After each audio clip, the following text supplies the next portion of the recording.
All right, so I ran out of time in my last video. The video before this one, I went through an article that was on the Bullwork website earlier this week, thebulwark.com. If you're not subscribed to that, you should be. It was an article by kind of their lead columnist, Jonathan Vilas, JVL, entitled "The American Police State is Here." Towards the end of that article, he referenced another article written by a guy named Garrett Graff, who is one of my favorite reporters. You can find his Substack at Doomsday Scenario. He's a journalist. He's been reporting on federal law enforcement for the last 25 years. Just does fantastic work. Highly recommend. He wrote an article called "4 Fears About ICE, Trump's New Masked Monster," subtitled, "We're about to pour $200 billion into immigration enforcement, but understanding specifically why this is a bad idea is important." I mean, he calls it immigration enforcement. I would refer to it as an ethnic cleansing of the United States. Donald Trump and Stephen Miller are actively right now, and Kristi Noem, they're conducting an ethnic cleansing of the United States, of Hispanic and Latino people. Anyone who's from south of the border, whether they were born here or not. As I said, he is someone who has covered federal law enforcement for the last 2 decades and has spent recent years writing both about the state of democracy today and authoring history books about the fall of fascism in Europe. The dude knows what he's talking about in the 1930s. It's not hard to look at the new legislation, the big, beautiful bullshit bill, and fear most of all how we are turbocharging an increasingly lawless regime of immigration enforcement, ethnic cleansing, and adding superpowers to America's newly masked secret police. The New Republic summarized the big, beautiful bill as follows. The bill is effectively a blank check, funding pretty much every aspect of the administration's ramp-up of enforcement, detention, and surveillance, hiring nearly 20,000 additional immigration agents across ICE and Customs and Border Protection, constructing more border walls, building detention facilities for tens of thousands of additional people, and so on. It's intellectually easy to realize that pouring $200 billion at a time when we're defunding, we're doing away with the Department of Education. We're essentially defunding FEMA, the National Health Institutes, the CDC.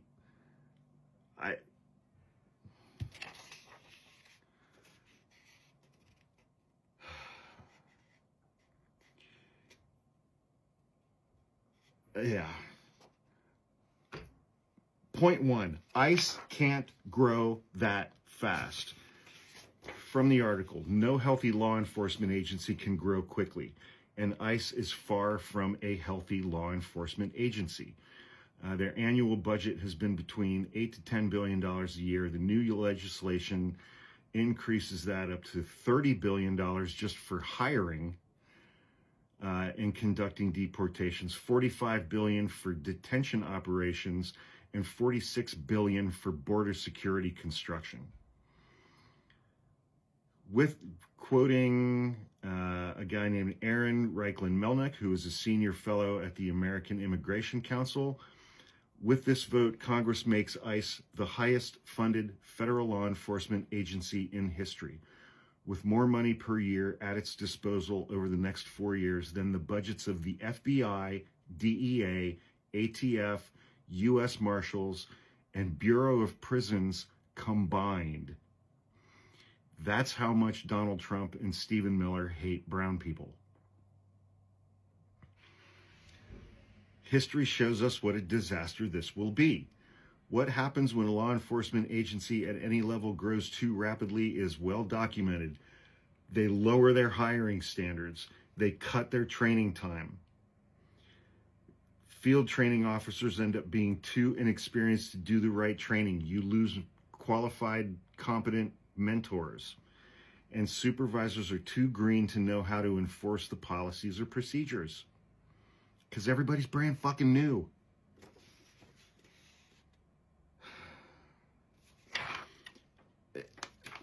So back when following 9/11, Customs and Border Patrol went through this same kind of ramp up. They did the same thing. And it was a disaster.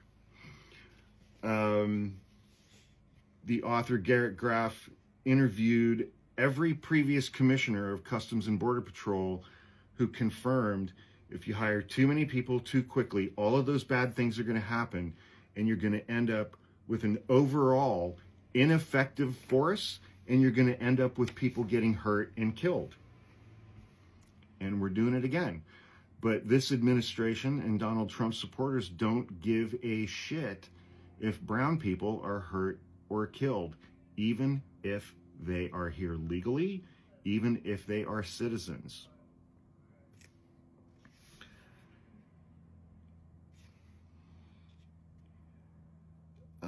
Okay, so one former Customs Border Patrol Commissioner, Gil Kurlikowski, told the author back in 2014, law enforcement always regrets hiring quickly. Anyone familiar with policing can rattle off the police hiring surges that inevitably led to spikes in corruption. And all of this happened with Customs and Border Patrol following 9/11. They hired too many people. By the middle of the hiring surge, some Southwest sectors reported to the General Accounting Office that average agent field experience was down to 18 months and falling. And whereas the agency aimed for an agent to supervisor ratio of 5-to-1, that increased to 11-to-1. Who should we fear specifically regarding who the next 10,000 ICE agents are going to be? Hiring fast doesn't work in law enforcement. The types of people who will think about the people who are going to be attracted to this job in July and August of 2025, after the last 6 months.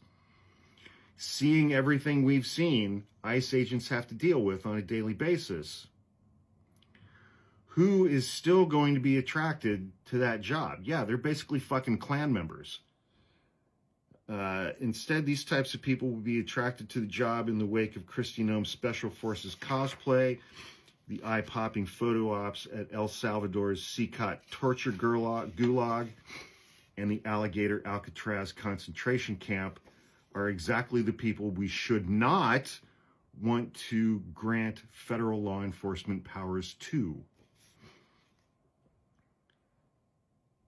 If you're excited to dress up like you're taking Fallujah for a raid of hard-working roofers in the Home Depot parking lot, you should not be the kind of person that ICE hires. And that's exactly who they're going to be hiring.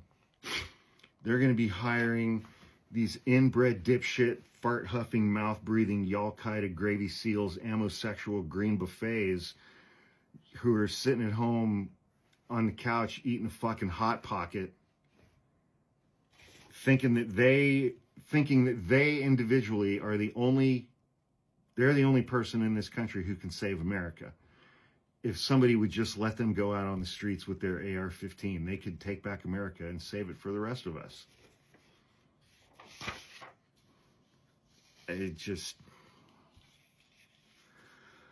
Right now, the exact recruiting pitch for ICE and CBP is even worse than that post-9/11 pitch.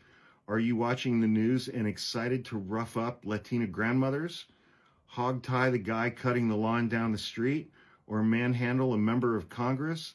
This might be the perfect opportunity for you, Jethro,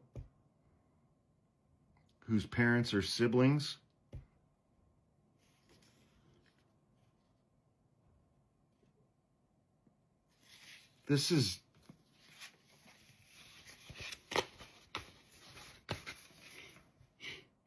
We have our SS, we have our Gestapo, we have them, and we're going to hire 20,000 more of them, and they are the worst fucking people that you know. They are the absolute worst people who you went to high school with. They are dog shit human beings who get off on the infliction of pain and punishment of brown people. They are people who struggle to spell their own last name, chew their food with their mouths open, have at least one occasion in their prior history finger blasted a cousin, have probably reproduced with a close blood relative, and they think that they are an American hero and patriot who are going to save us from the people with funny sounding names who don't speak English.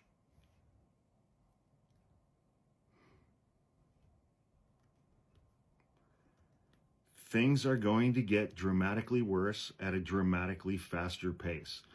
And I know, I am very much well aware that there are people who follow my page who think I'm a bummer and who think that all I do is come on here and talk about what's wrong without offering solutions. What do you guys think the solution is to this scenario that we voted for? The electorate voted for this. And before you even start, and yes, I'm aware that people get upset with me about this too. If you come into my comments and say that the 2024 election was stolen, just know deep inside that I think you're a fucking moron.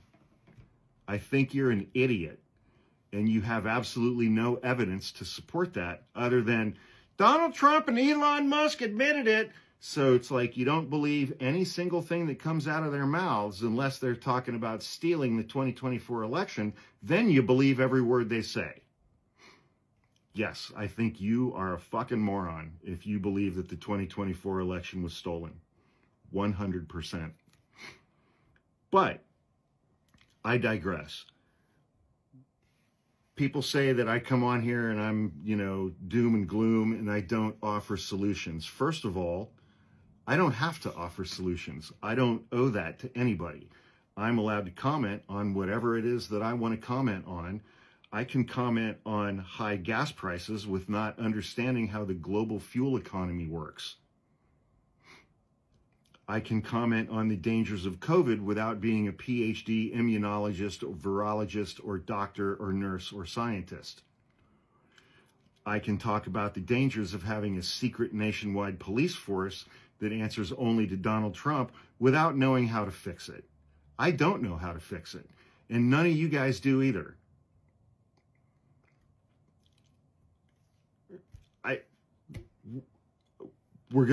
Is the answer electing more Democrats 17 months from now?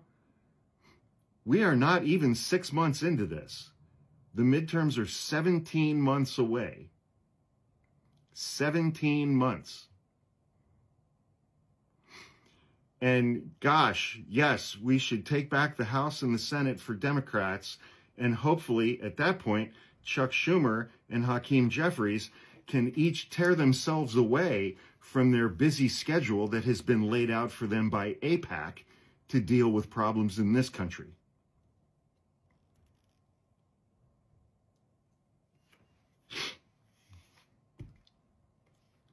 So no, I don't have answers. I am a bit doom and gloom lately, but please hear me and believe me when I say this.